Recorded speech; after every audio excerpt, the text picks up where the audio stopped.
my goodness gracious, Scorekeepers, we're back! How exciting! It's another episode of your favorite podcast, The Score, Minnesota Opera's.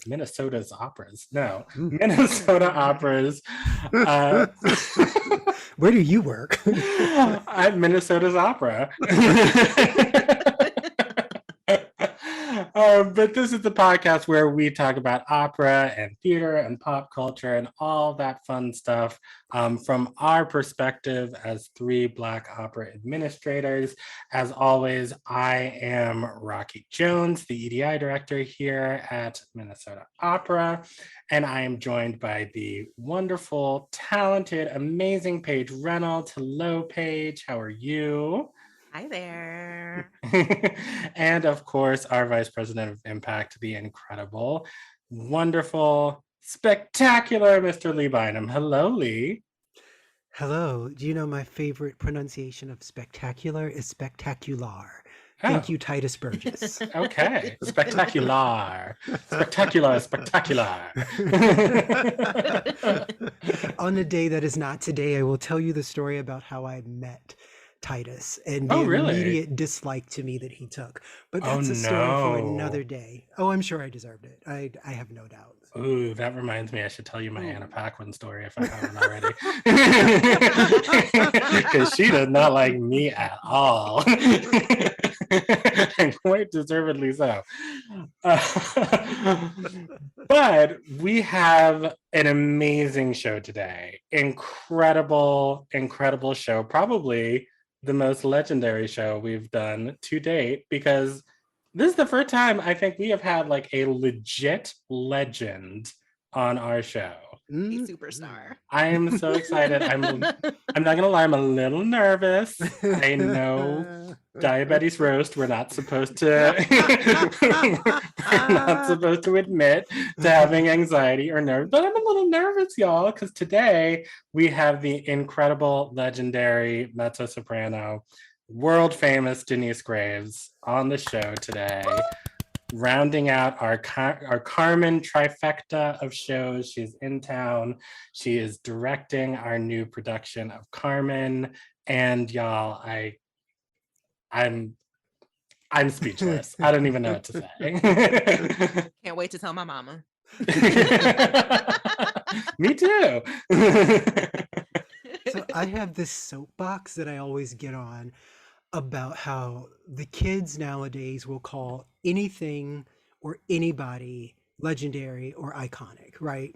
And the reason it drives me crazy is for something to be legendary or iconic really also means that there's something singular about it. Otherwise, if everything is legendary or iconic, nothing is, right? And somebody will come out and it's like, oh yes, that blue coat, that's legendary. It's not. It's a blue coat. It might be a great blue coat, but it's not really the stuff of legend. Denyce Graves, however, is legendary. She actually is an icon. Fits the bill in every way. As an historian, I can put an official stamp on that. So I am super, super excited that we have the person who has literally played the role of Carmen more than anybody else in the history of Carmen here with us today to talk about Carmen. Like that actually is iconic. I mean, that's kind of wild. I'm not gonna lie. That's kind of the definition. And a big part of the reason why probably all three of us are here right now, absolutely, in these positions that we're in.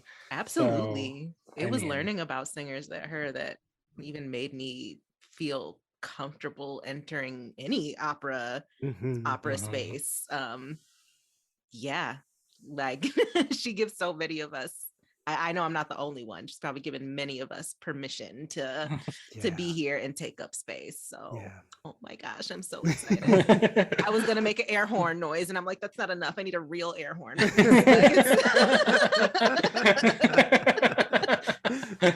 I'll try and find one and maybe drop something in for you. Good idea. Sound effects, yes. Yeah. Okay, in 3, 2, 1. Ooh. Wow. You're supposed to play along. Fancy. We just up the production value. There you go. They were over there with the cannon. But having said that, Ms. Graves is going to be on the show with us in a few minutes. I know you all probably want us to get right to that, but we do have just a quick little piece of news, a little piece of housekeeping before we get to that. So Lee, do you want to let everybody know? I'll say a thing or two. Our beloved director of our creative development programs, which are really focused on education across the different age groups, Pablo Siqueiros, who's been a guest on the show before, is moving on to the next stage of his career. We want to send him on his way with all kinds of affection and admiration and enthusiastic encouragements of good luck, and encourage any of you who are out there who enjoy arts education to consider coming to work with us. We have posted the job on our company's website, but it's also in a couple of other places that are fairly easy to find if you know how to use the Google machine. But we would love you to come and work with us as we continue to promote educational programming that is rooted in our values of equity, diversity, inclusion, and access, and focus very much on social emotional learning, targeting people of all backgrounds, but frequently people of the global majority, and really approaching arts education from that standpoint. So if that's you, come and work with us. If that is a friend of yours, tell them to come work with us. And if you just want to drop us a note to say hi and appreciate stuff that we're doing, we'll take that too. Absolutely. And just want to say, we love you, Pablo, and we're going to miss you so much. And you better come back and visit. Else I'm going to be mad. And leave us 5 stars. Yes, and leave us 5 stars. Good God.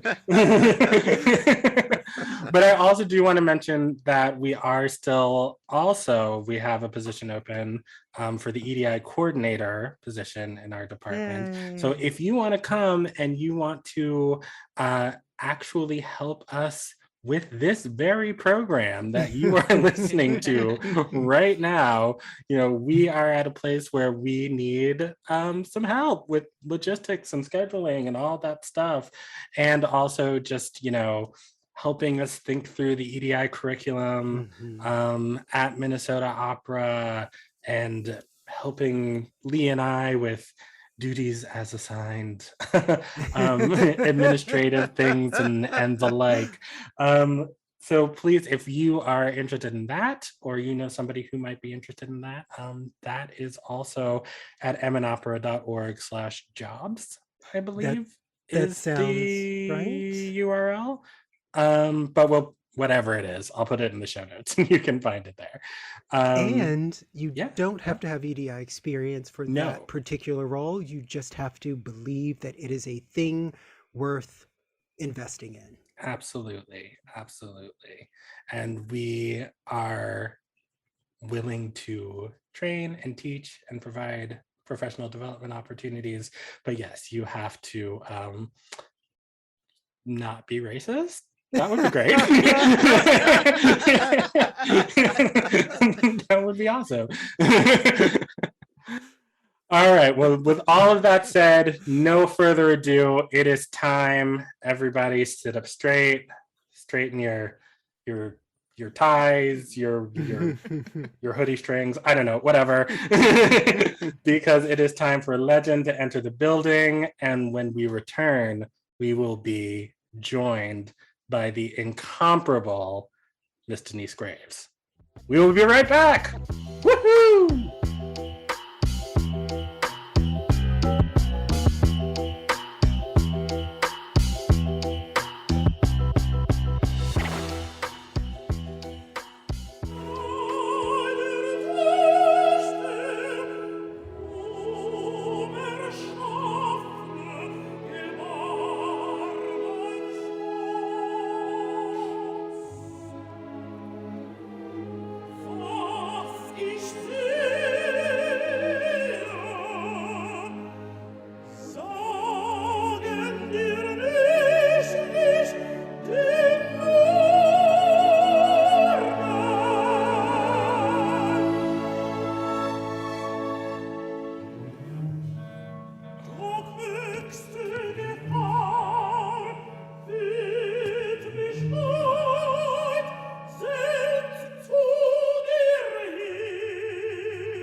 All right, welcome back, Scorekeepers. We have such a treat for you today. Such a treat. I am excited. I am honored and humbled to introduce the illustrious, iconic Miss Denyce Graves. Yeah. I am introducing someone who USA Today calls, and we agree, an operatic superstar of the 21st century. She is particularly well known to operatic audiences for portrayals and title roles in Carmen and Samson and Delilah. These signature roles have brought her to Metropolitan Opera, Royal Opera House, Opera Nationale de Paris, Washington National Opera, all over the world, truly. And some of her Minnesota opera appearances also include Carmen, also the world premieres of Doubt at Minnesota Opera, a role debut as Erda in Wagner's Das Rheingold.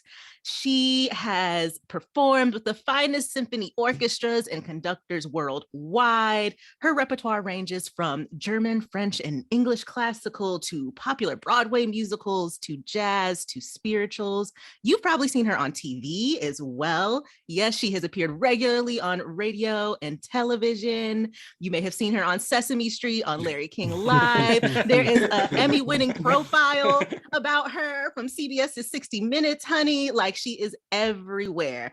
I also want to highlight that in 2001, she gave a series of beautiful appearances in response to the tragic events of September 11th. And she was invited by President Bush to participate in the National Prayer Service at Washington's National Cathedral. And at this event was televised worldwide and was followed by her appearance on the Oprah Winfrey Show in a live musical program of healing through gospel music. And of course, with all this, you know, she is also a prolific recording artist. I especially want to shout out her project Church, that she developed, yes, with African-American divas from all across music, like our favorites, Dionne Warwick, En Vogue, Patti LaBelle. Maya Angelou was on that album as well. And of course, she's a native of Washington, D.C. Shout out to D.C. Where she attended Duke Ellington School of the Performing Arts. I know it well. Shout out to Duke Ellington. And she continued her education at Oberlin College Conservatory of Music and New England Conservatory. She has many, many awards, including a Marian Anderson Award presented to her by Miss Anderson herself. Yes. Dedication. Now she is dedicated to also bringing up the next generation of singers as well. And she's joined faculty of Peabody Conservatory of Music in Baltimore recently. And now we are welcoming her here to Minnesota Opera to direct Carmen. Welcome. Oh my goodness, Miss Graves. What an introduction that was. I don't think I've ever had anything so beautifully laid out. My goodness, thank you so much. I'm gonna have to request that you go everywhere that I go to pick me up like that. My goodness. I'm sure that can be arranged. I would love to. Thank you, Miss Paige. Thank you, Rocky and Lee. Thank you for having me here. Of course. Delighted. It is absolutely our pleasure. Maybe we can just start with, like, how are you feeling with Carmen about to open soon? What has it been like? How are you feeling right now with, you know, being at the helm of this ship? First of all, I am, my cup runneth over. I am really bursting with gratitude and appreciation to Minnesota Opera, specifically to Brian Taylor, who I think dreamed up this idea, Karen Quisenberry and Joseph Lee. They've been amazing and have offered me the opportunity of a lifetime. And so every day, it doesn't go unnoticed in my mind and in my heart, because I'm just so grateful to have the great privilege to be able to do this.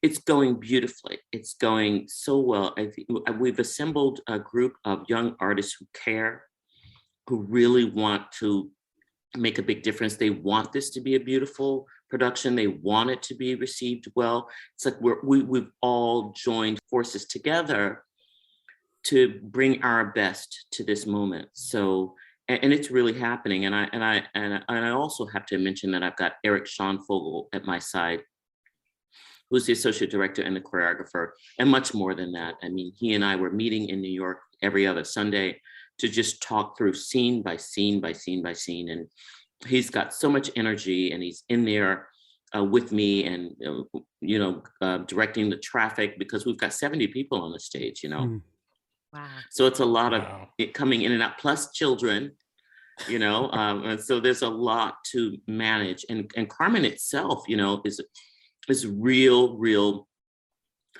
Well, some consider it not grand opera. I was about to say grand opera, and the reason, the distinction would be that there's speaking in it, but sometimes it's done with what's called the recitatives, and that's like spoken singing.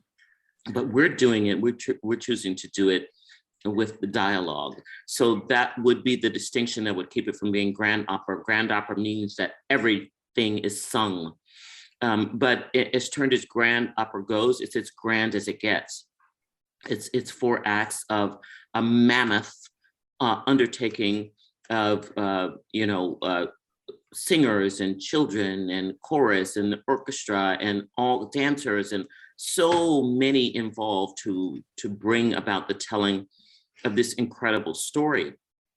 4 acts of just one fantastic tune after the next. This opera, which has sort of won this worldwide approval, it's been a part of our lives for all of our lives. We just don't realize it, that we've heard it in the Bad News Bears, we've heard it in movies, and we've seen it in commercials, and we've seen it in video games, and we've heard the music throughout our lives, and so it has infiltrated our lives. And again, just one of those operas that people really love, the story that's really real and true and relevant even today in 2022. So it is a joy and a daunting undertaking to go about the retelling of this story in a really new, fresh, and original way. So I'm delighted. I'm delighted. It's going very, very well. Everybody's wonderful, and they're working with me to, there are some people in the ensemble who've said to me, "Don't worry, I'm not going to let you down. I'm not going to let you down." And I'm always so touched by that level of sincerity of them wanting this to be a great moment for me too. So what can I say? It's a gift from God is what it is. This is an absolute divine gift. I would say that throughout my career, I've performed Carmen more than most people who've ever sung the role. And it's the role that I've sung the most throughout my career. And throughout my career, there was always a great, great sorrow I had with the fact that I've done hundreds of performances of it, and I've not done a recording of it. There were projects in the work, but not a formal recording. I mean, you can find YouTube clips of me doing the whole opera and that sort of thing, but there was never a formal recording. And my whole life, my whole career, I just have had that sorrow thinking, unless you were in the opera house, you missed it. You missed it. And there's no recording. And this is what I've given so much of my artistic life to.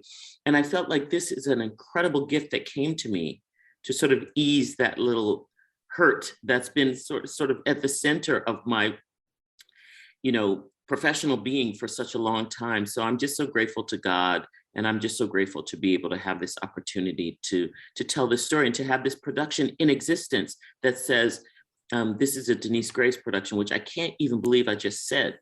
Yes. Yes. It's a beautiful thing, truly.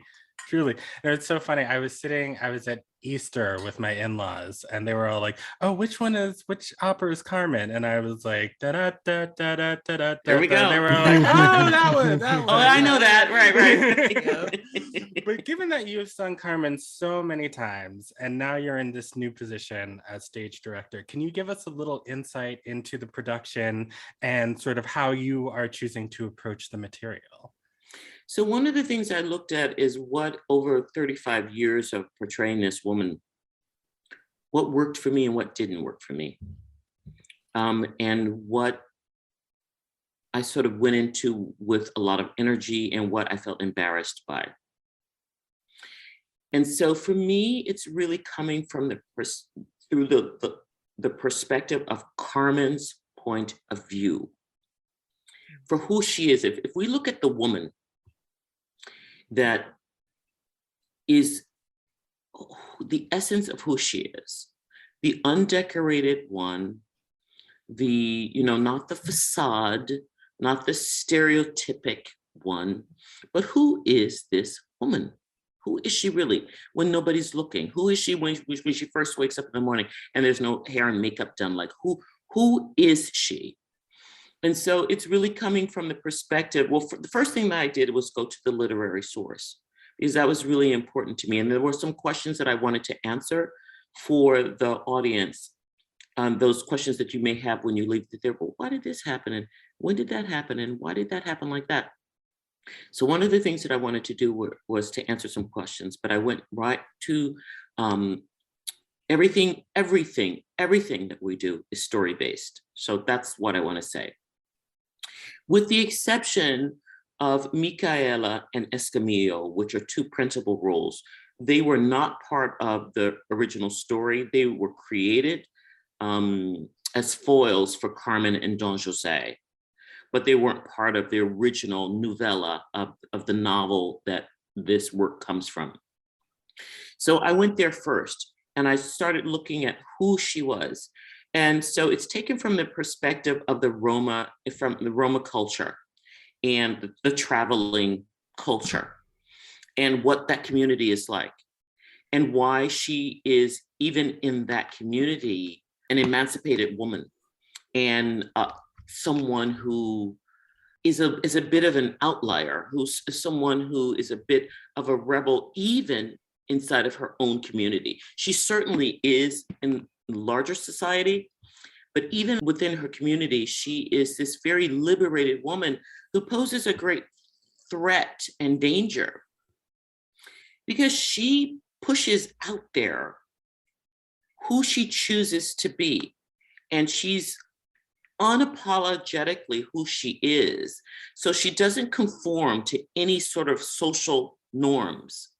And that is always threatening, because if you have people who want to imitate her or who want to, be like she is, and that shows the younger generation something new and something else. And so she is very, very, she's loud and proud, she's bold and she's who she is. And I love that about her. In fact, I've always said that if I wrote a book someday, and maybe I'll do that someday, is that I would talk about how Carmen made me the woman that I am.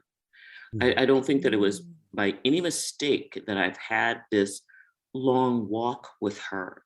I think that she was in my life for a reason. And she's been telling me things over all these many years. And so she has been a great teacher to me as a woman, as a human being. So that's what I want to say about but as far as the Romani culture is concerned, it's a bound culture, and Carmen goes outside of that boundedness, which is compressed and economically dislocated and excluded. And you only go there if you live there. The only people who come in are authority, and that's to try to, their presence is confrontational there, or to try to control, but we're talking about a sort of squashed, contained neighborhood. And so that's where I started from first, with just really looking at who I thought she was. And I don't think that she is the decorated, and that's totally fine and a way to tell the story, but I don't see her as the sort of decorated, stereotypical portrayal that we often see. I see her as completely organic, totally natural. Like, I don't think she shaves under her arms or shaves her legs. You know what I mean? I don't think she's worried about putting on makeup or anything like that. I think she's naturally who she is. She's a natural beauty and a natural sort of electric personality. And people want to be with her and be in her presence and around her because she is brave, and because she contains something that they want to have. You know, she's admired, and she's fun. She's also fun. She's like, you want her at your party, right? She's fun to hang out with, because when she's there, she has the ability to transform everything and turn it into something. So she's magical in that way. In that way, she is a witch. And she does, but she does believe very much, she's a fatalist. She does very much believe in the things that she believes in. For her, that's true. It's not some sort of like, it's not demeaning like, what do you call it, superstition or anything like that. She believes what she believes. And that is as valid as anybody else's belief in whatever they choose to believe in. So I really like her. I mean, I really like her. I love how incredibly uncompromising she is.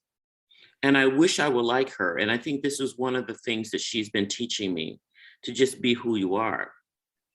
And that's great. And that's enough. And that's beautiful. And what is beautiful is that there is nobody else like you. Right. And so stop trying to be, you know, someone else, or who you think people want you to be, or what do you call it? Switch. What was it called? When you Code sort switching. Tone switching, when you try to conform yourself to whatever your circumstance happens to be. She just, if you like it, you like it. What you think about her is none of her business. She could care less.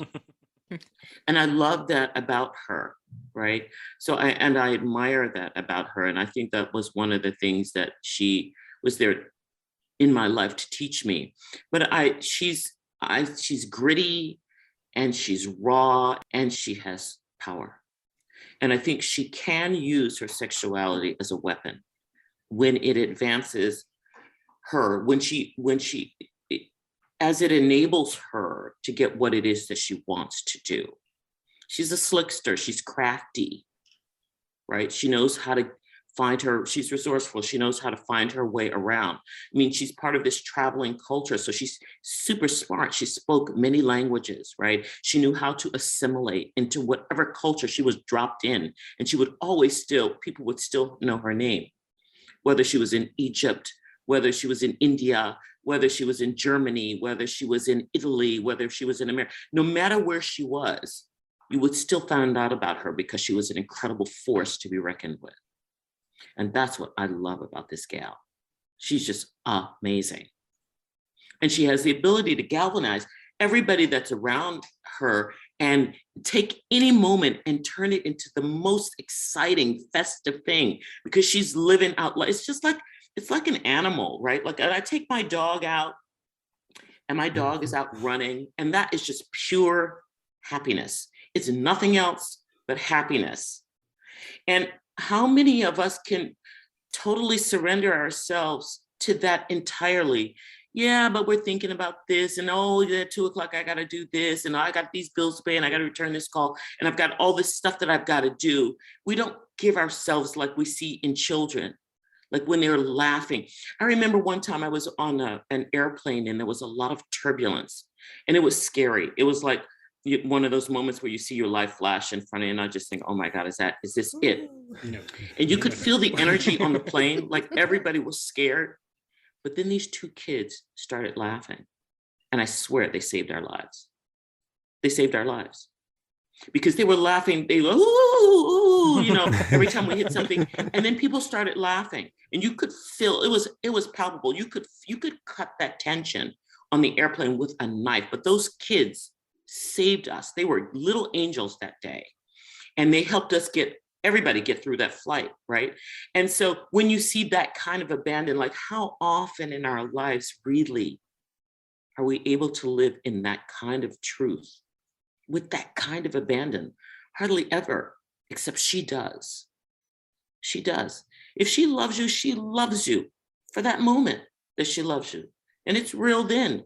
It might not be real next day. She may have moved on from that. If she hates you in that moment, and you better look out. Prends garde à toi is what she says, right? And she's like that. And that's what makes her thrilling and so exciting. because she is 100% alive, right? Whatever you think about her, your issues, not hers.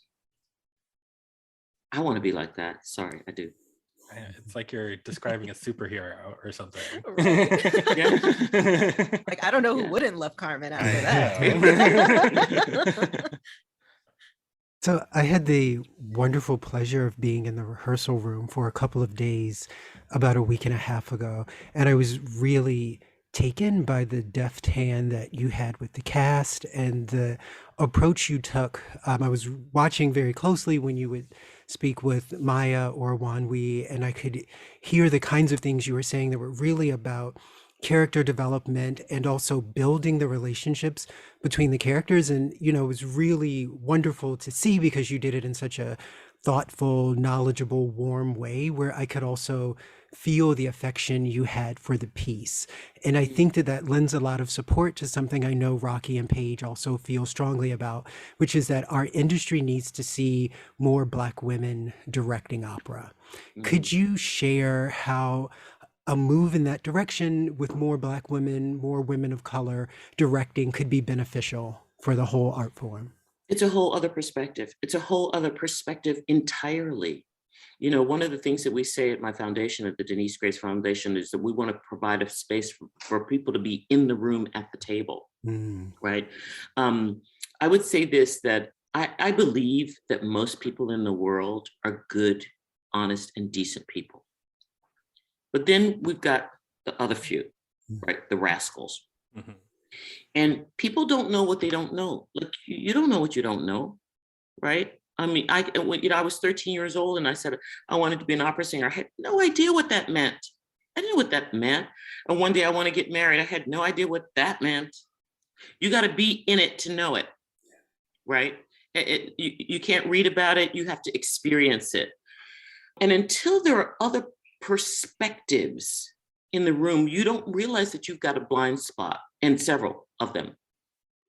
And you don't realize that this world is made up of all of us. Everybody's voice is important.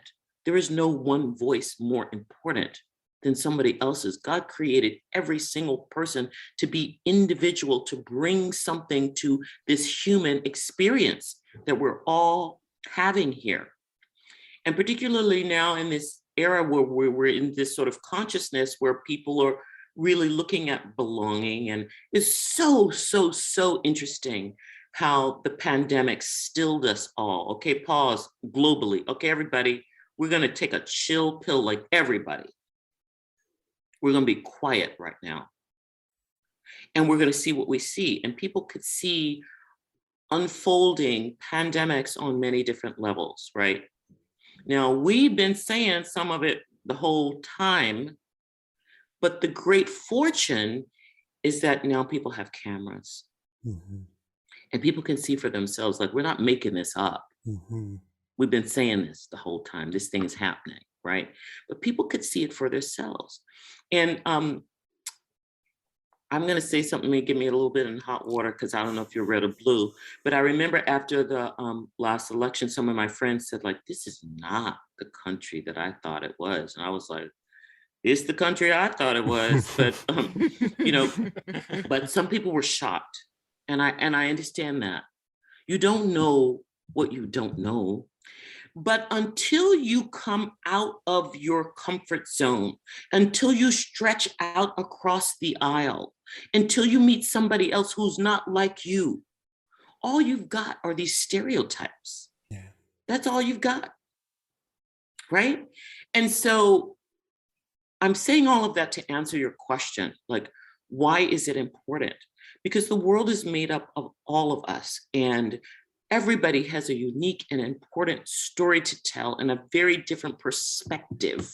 And you can't have and we also think of the theater in particular as being a place that transcends all of that stuff.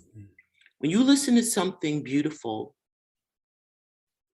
I think that the judgmental mind stops. You see a beautiful baby, you say, oh my goodness, look at that child. Look at that gorgeous baby, no matter what they are. Or if we hear something funny, we all laugh. We don't know where the origins of that, who made that joke, or who, you know, when we hear something beautiful, I think our judgmental mind stops and we immediately go into our hearts.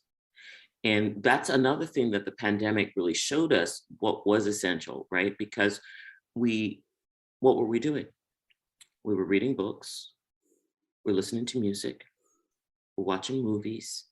We leaned on the arts as an anchor to keep us upright and to make us human in a time of such incredible uncertainty that nobody had any information on how we were going to get out of this thing or how it was going to work, especially when it first hit and people were dying like crazy. And we were all panicked and didn't know what this crazy contagion was that was in our midst. And we were all at home, reconnected with things that are important, with our families, right?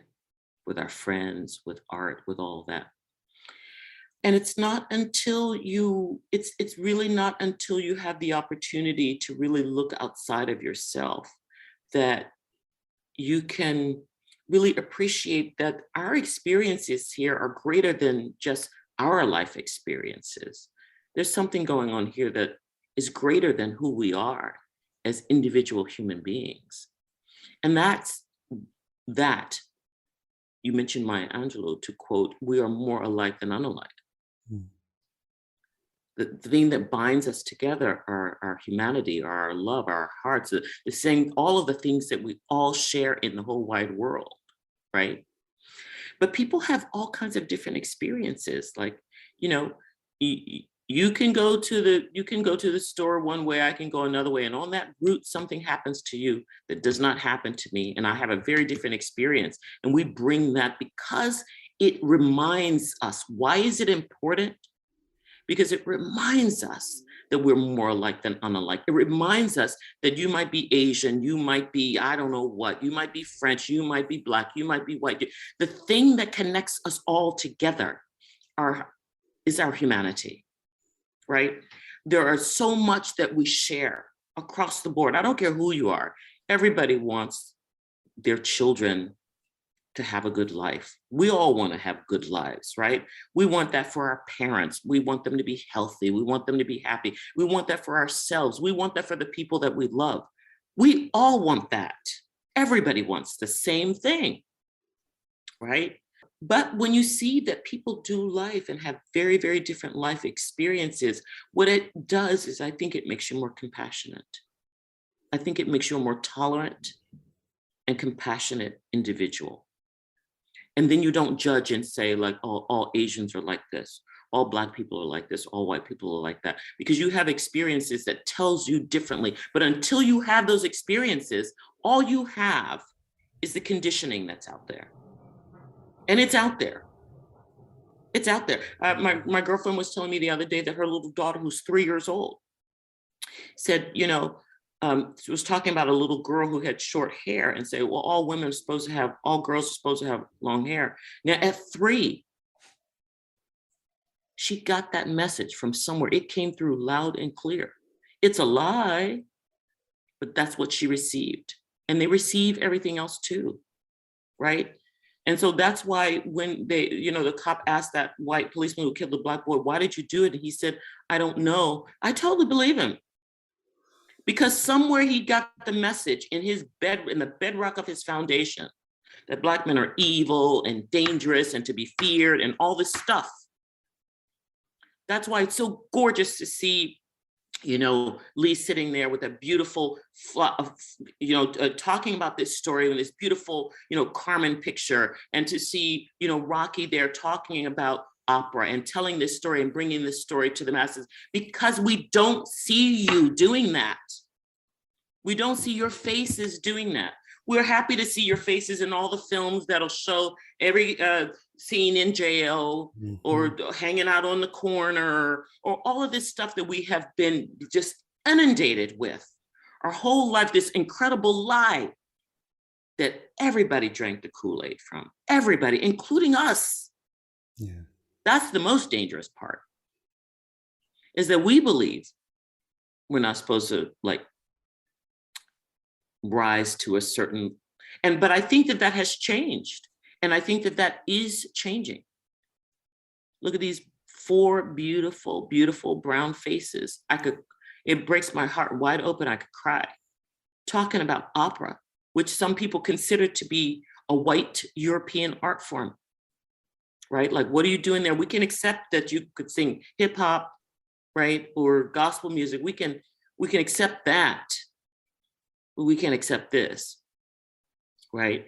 So the reason it's important is because we break down these lies and the stereotypes, and we open up people's consciousness and awarenesses that this stuff that we've been telling is a lie, and it's hurt us all. It's hurt Black people, it's hurt white people, it's hurt Asian people, it's hurt all of us, right? And so now we had that period of incredible stillness where we started looking at saying, is this the kind of world that we want to have? Is this the world that we want to live in? And now we're piecing it back together. And we're saying, everybody belongs to this earth. I don't care who you are, straight, gay, trans, whatever. Everybody's life is valuable and glorious. Keep your own opinions to yourself, but that's what's so great also about the American experiment. I had an experience some years ago where I was singing Carmen in, I could say that nearly about everything because I sang Carmen so much everywhere. But anyway, I was singing Carmen in Chicago, and I just had my daughter, and I wanted to lose weight, and so I started boxing. And so I wanted to box, and so I went to this boxing studio to see if I could take boxing lessons. And the guy, and first of all, I just want to say, I by no means mean any offense to anybody. I try. Oftentimes I fail, but I try to love as much as I'm capable of. There was a Muslim guy there who owned the boxing studio. And he said, well, I just lost my boxing instructor, but I would really like to have the business. So I can teach you myself as long as you don't tell anybody. I was like, well, who am I going to, I don't know. Who am I going to tell? But so he started teaching me boxing. And so we were together every morning, 6 o'clock in the morning, like sparring and talking about life. And so I said to him, I said, can you just tell me something, like, why are you guys mad? Like, what's wrong? What's the problem? And he shared with me so many things. And one of the things he said, you know, I don't want my kids growing up with this, to show you how long ago this was, with this MTV mentality.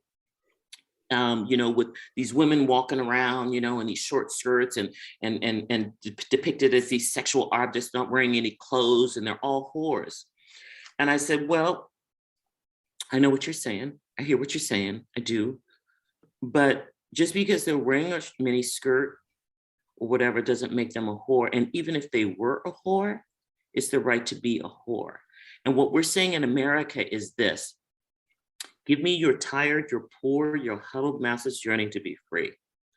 What makes this country so great, and there's no other country like this. Mostly in France, you get French people, right? In France, in Germany, you have Germans, you know, for the most part.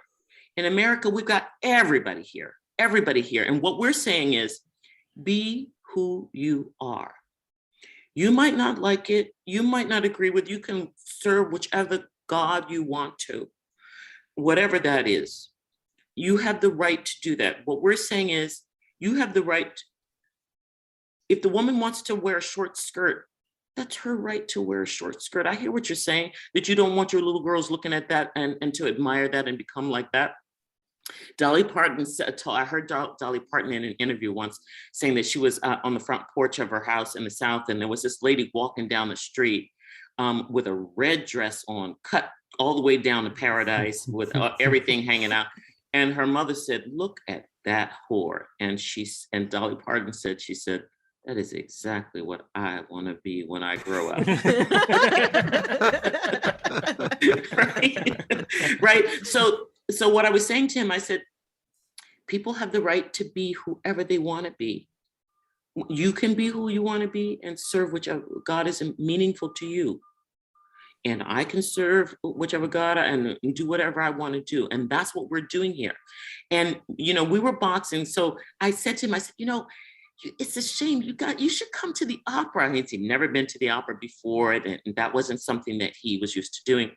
I said, you got to come. So he decided to come, and he brought one of his brothers and he stayed to meet me afterwards. And he said, oh my God, he said, in that fight scene, when you did that duck, I said, I taught her that. He said, I knew exactly. He said, we had just worked on that one uppercut that you threw the girl in the fight scene.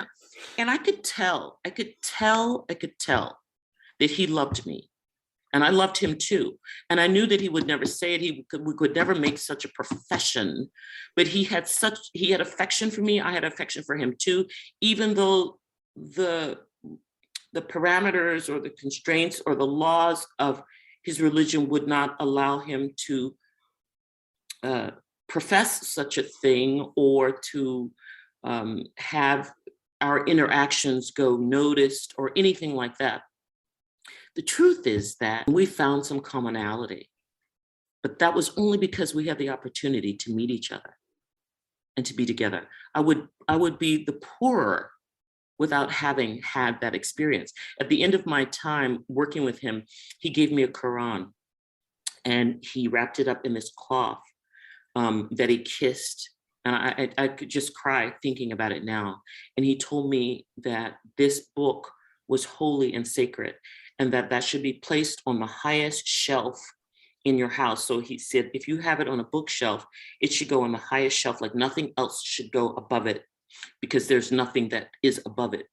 And I respect it, and I understood it, and I handled that with the way that he offered it to me, with total respect, with total reverence.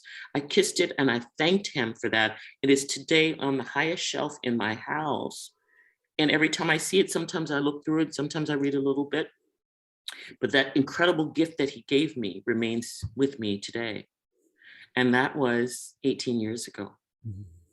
But it's not until you have the opportunity to meet and talk with other people, to hear their perspectives, then we begin to change this world and change our minds and change our hearts. And it's not until you hear other people's perspectives that we can become whole as a society. And that is the very long answer to answer your question of why it is important to have Black women directors in opera. Thank you. Yes, that was a whole sermon. Amen. Amen. I mean, but also what you said reminds me so much of, I mean, I think I was telling maybe Rocky and Lee earlier that I'm here today because people in my life had the same view that you do, that I should be exposed to different people, to different cultures, that I have a place where wherever I go, there was a teacher who was like, you need to know that opera is not just white and European. Here's Denyce Graves, here's Jessie Norman, here's Marian Anderson. And that is just so important. And it makes me think of what you're doing now, partly with nurturing a next generation of singers, and that, you know, kind of being part of what you're doing with Carmen. And I especially think about that connection between you and Zoe, who we had on the show as well. And what's that experience like to step into that now, into a mentorship role? And what can more of us be doing also to support those young singers as well?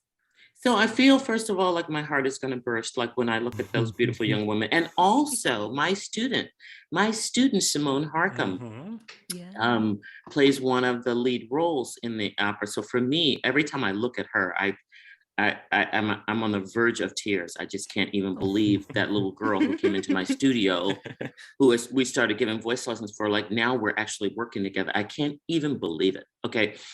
So first of all, what I'm proud to report, I was very curious as to how I might feel directing this. Like, if I would secretly feel like, oh God, I wish I were doing it, or they shouldn't do it like this. I did it like this. So I was very curious to watch my own reactions and what I think about, you know, working on it from this side of the proscenium arch.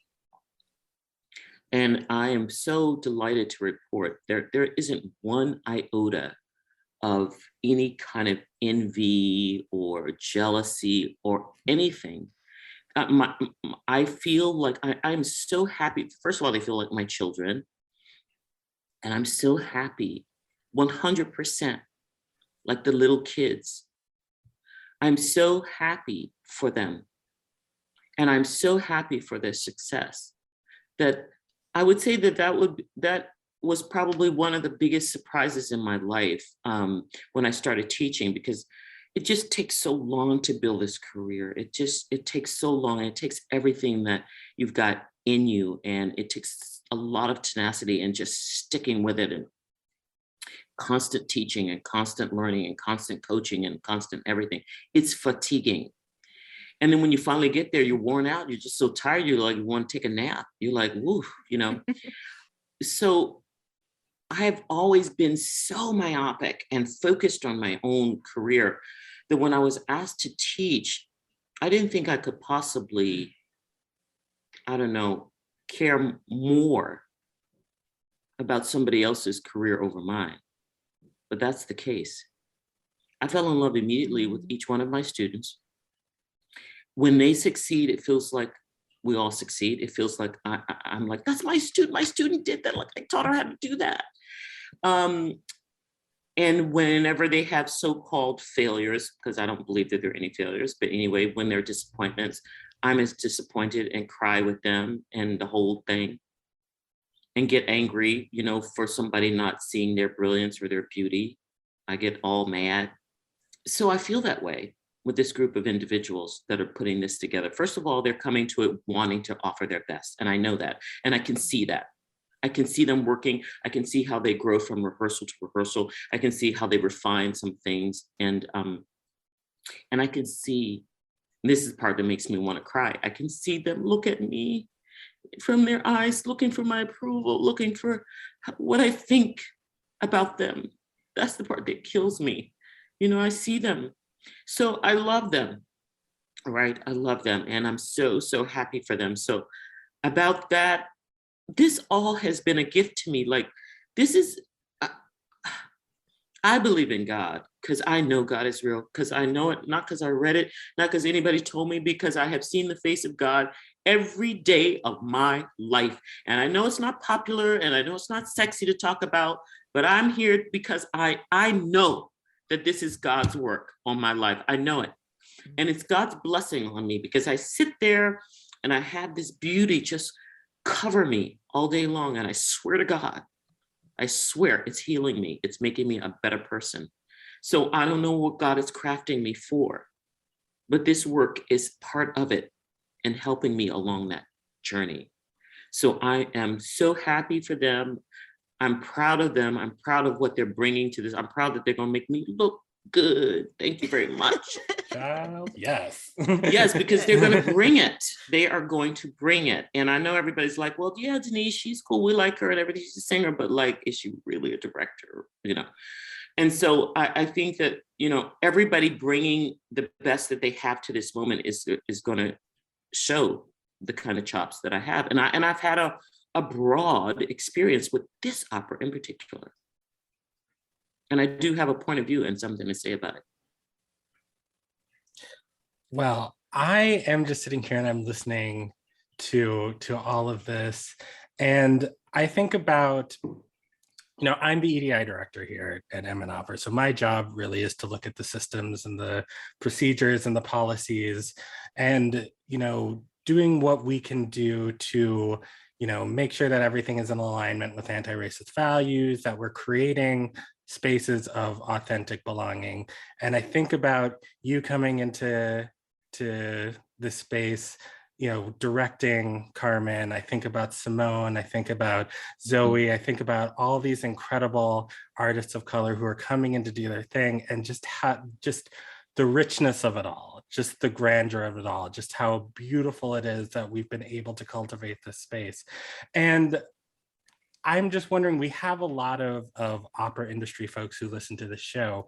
What, in your opinion, since you have sung in houses all over the country, all over the world, can organizations like ours do to help support artists of color, especially Black artists? artists who are coming up? Yeah, well, I think first of all, the work you do has got to be fabulous. It's got to be great. And then the work speaks for itself and there's nothing to say.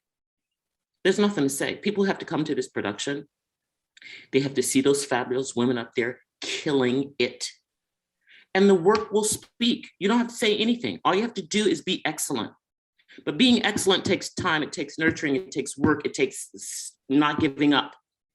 It takes staying in the room. It keeps working at it again and again and again and again. The work will speak for itself. So I think that when, Minnesota Opera is really, really, really innovative in a lot of the things that you guys do here. I mean, I got my first opera, I got my first role here with Carmen back in 1991. It was my first real, job engagement, singing the title role.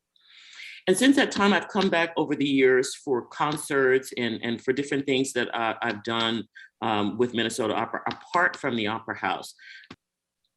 And I hear about these new productions that are going on. I hear about Silent Night. I hear about The Shining. I hear when you guys do these new productions, people are still talking about it.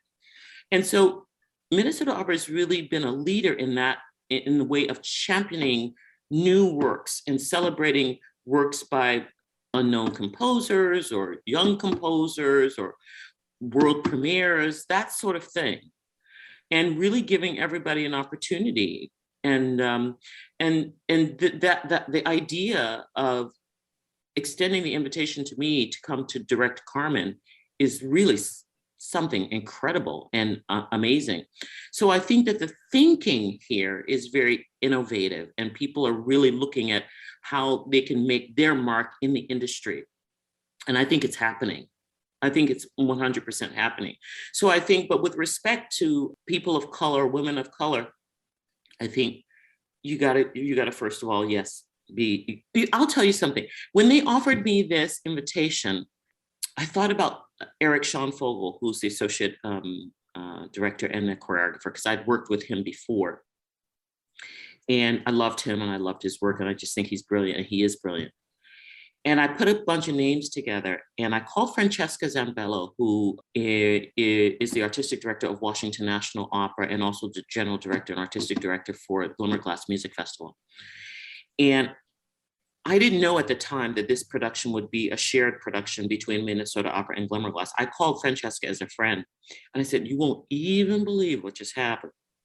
Minnesota Opera called me and they asked me to do this. "What do you think I should do?" She said, "You should do it, Denyce." Just like that. "You should do it." And so she said, "You have to put together a team." And I named a bunch of people, and she said, "Denyce, those are all white men."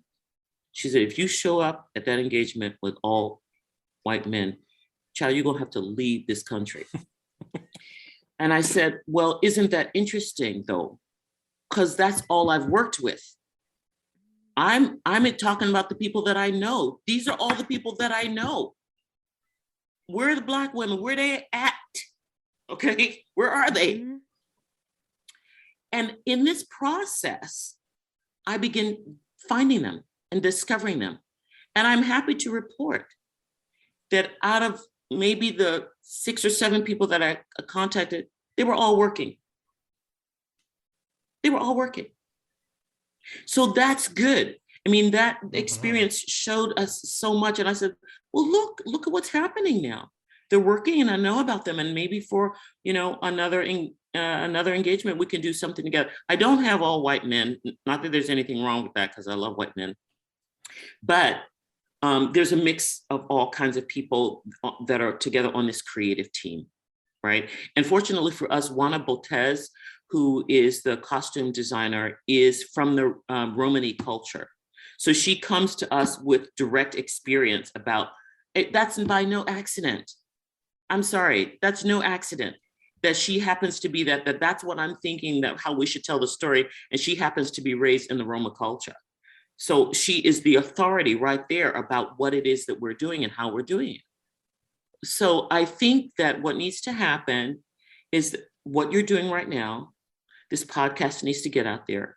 People need to hear it. People need to come see the show. People need to be curious and make a step and make some effort to see what's going on around them. Make a conscious effort to do it. if I'm ever in the grocery store or and I see like Vogue magazine or People magazine with a Black person on the cover, I always buy a lot of them. And my husband's like, Denyce, we don't need 15 copies of People. I'm like, yeah, but what you don't understand is that the bottom line is it's going to come down to money. And if they look at the numbers and say, oh, this issue with Queen Latifah sold more than it did of somebody else, that is what registers to them. And I've got to support it.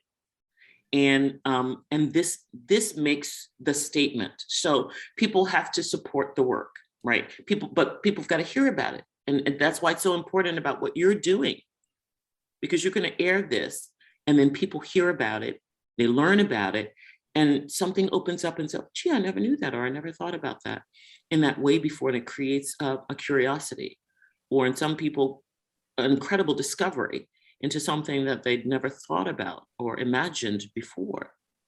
And then it allows us to be braver and to take a step forward into an area that perhaps we'd never been in before, right? And so everybody has their responsibility, and everybody can make a difference and do their part. Even if it's just like saying hello to someone walking down the street who doesn't say hello to you back, but you did it and you put it out there, right? And all of that stuff is important because we're all scared, man. Everybody's scared. We're all wounded. Everybody's hurt.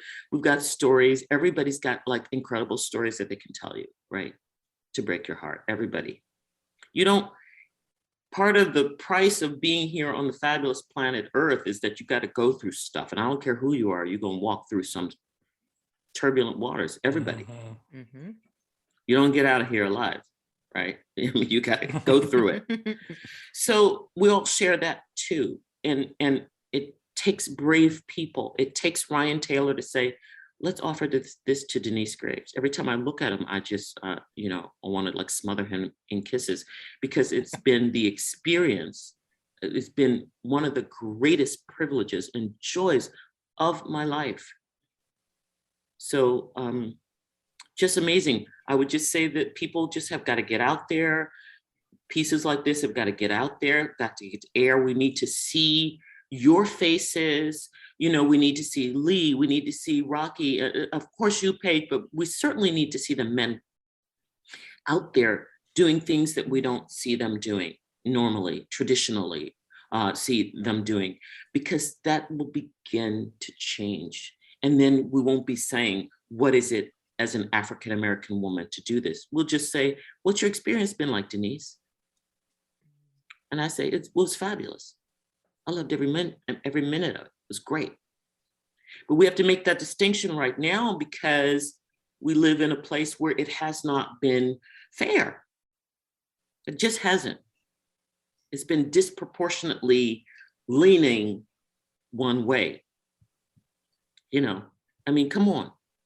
So we all know that. And I think people, our awarenesses are starting, there's some cracks that are there's some light that's starting to come in, and people are starting to look at things differently and see that there are all kinds of different offerings. There are all kinds of different,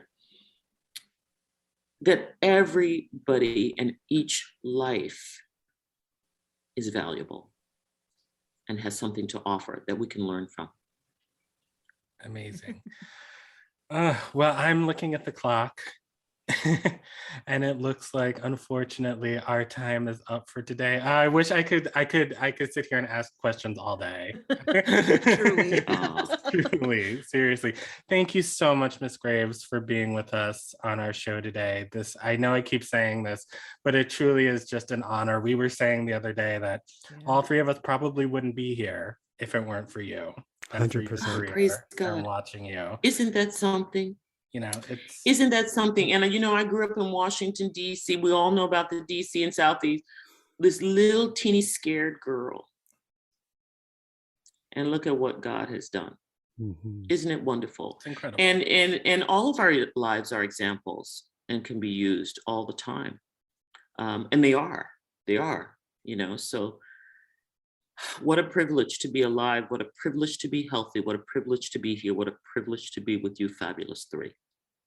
Amen. And Thank what a you. privilege to be with you. Likewise. Thank you so Absolutely. much. So everybody, go to mnopera.org, get your tickets. Carmen opens this Saturday.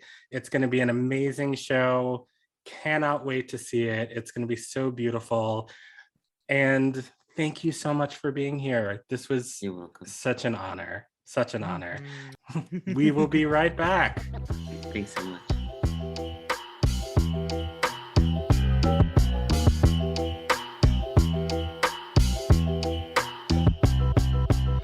And we are back. Oh my gosh, y'all. Can you believe? I can't. Amazing, incredible. Well, we always do pure Black joy, but I think we can all probably agree that this week's pure Black joy is we just had Denyce Graves on our show. Like, what the F? What is our lives? Like, that's incredible. So really just want to thank Ms. Graves for taking the time out of her busy schedule Absolutely. in order to be with us. Carmen opens this Saturday. Yes. Yes. At the Ordway Center for the Performing Arts in St. Paul. And please get your tickets. They will make a fantastic Mother's Day gift. Aw. Yeah, or if you're me and your father's birthday falls on Mother's Day this year, that's always fun. But a great birthday gift as well. Or, just a gift for yourself. Come on down. I'm super excited because I think I'm going to the dress rehearsal on Thursday. Are you going, Lee? Yes, sir. I will be there with bells on. Yeah, so I can't wait. And Paige, I'm sure you'll get to see the show at some point. At some point. At Yes. some point, I will. I'm just deciding which one I want to try to go see. Our very own. And the dates, we'll see. But I will see it at some point. Yes. Absolutely. Yes. Even, If whatever I have to we make have it to the very last performance, so be it. whatever we have to do, we will get you in that room. So I think that's going to do it for this week. Everyone go see Carmen. Give us a 5-star rating, please, on Apple or Spotify or wherever you are listening to this right now. 5, 5.